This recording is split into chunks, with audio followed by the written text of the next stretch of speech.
السلام عليكم، ازيكم عاملين ايه؟ يا رب تكونوا بخير. النهارده ان شاء الله عملت معاكم الجدول الاقتصادي. ايوه هو نزل متاخر شويه بس معلش سامحوني. ان شاء الله النهارده هنزل لكم الجدول وهقوله معاكم النهارده. بس عايزه اقول لكم كل سنه وانتم طيبين. ربنا يا رب يجعل رمضان كده سعيد عليكم. يلا بينا على طول على الجدول.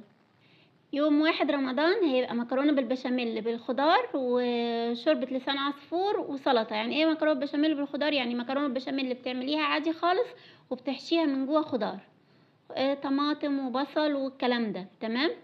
تاني يوم رمضان هيبقى بامية ورز بالشعرية وسلطة. وتالت يوم رمضان هيبقى رز أبيض وملوخية ومخلل. رابع يوم رمضان هيبقى بصارة ومخلل، طماطم وبطاطس محمرة. خامس يوم رمضان هيبقى مسقعة ورز أبيض. سادس يوم رمضان هيبقى فطيرة محشية جبنة زائد سلطة.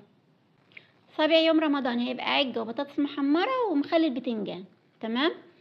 تامن يوم رمضان هيبقى رز وسبانخ خضرة أو سبانخ بالصلصة وسلطة. التاسع يوم رمضان هيبقى رز وبامية خضرة وشوربة لسان عصفور. 10 يوم رمضان هيبقى كشري وصلصة وبطاطس محمرة. اليوم ال11 في رمضان هيبقى عدس أصفر ورز أبيض وسلطة خضراء.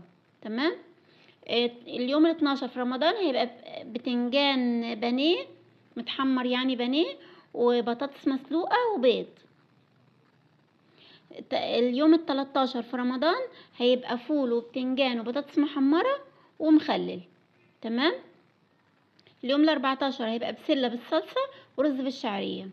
اليوم ال15 هيبقى مكرونة بالصلصة وبيض مسلوق وبطاطس محمرة.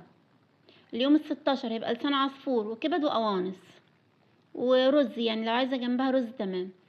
اليوم ال17 هيبقى فاصوليا بالصلصة ورز أبيض وسلطة.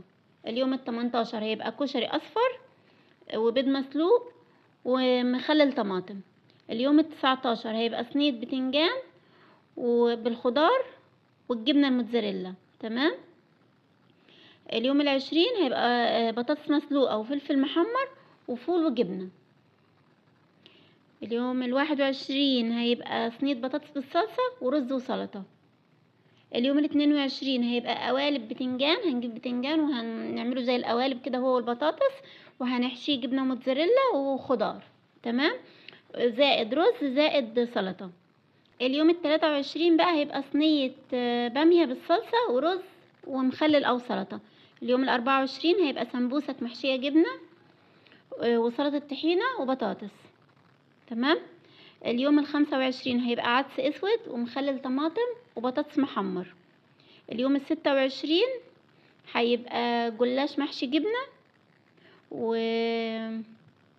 وملوخية ناشفة ورز.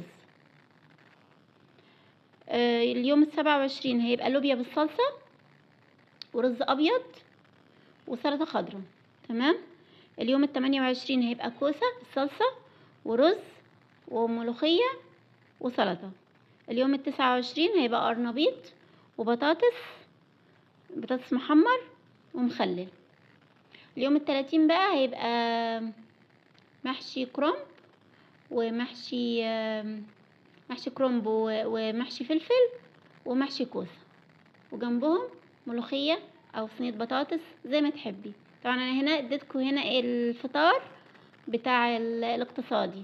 اما السحور والمشروبات والحلو فاحنا عملنا قبل كده جدول اللي هو فيه الاكلات اللي فيها لحوم. ممكن ناخد منها افكار للسحور وللمشروبات وللحلو. تمام. زي ما وعدتكم ان انا هعمل لكم الجدول وهو عملته، بس هو نزل متاخر شويه. يلا بقى متنسيش تصلي على النبي في التعليقات وتدعي دعوه حلوه. باي باي.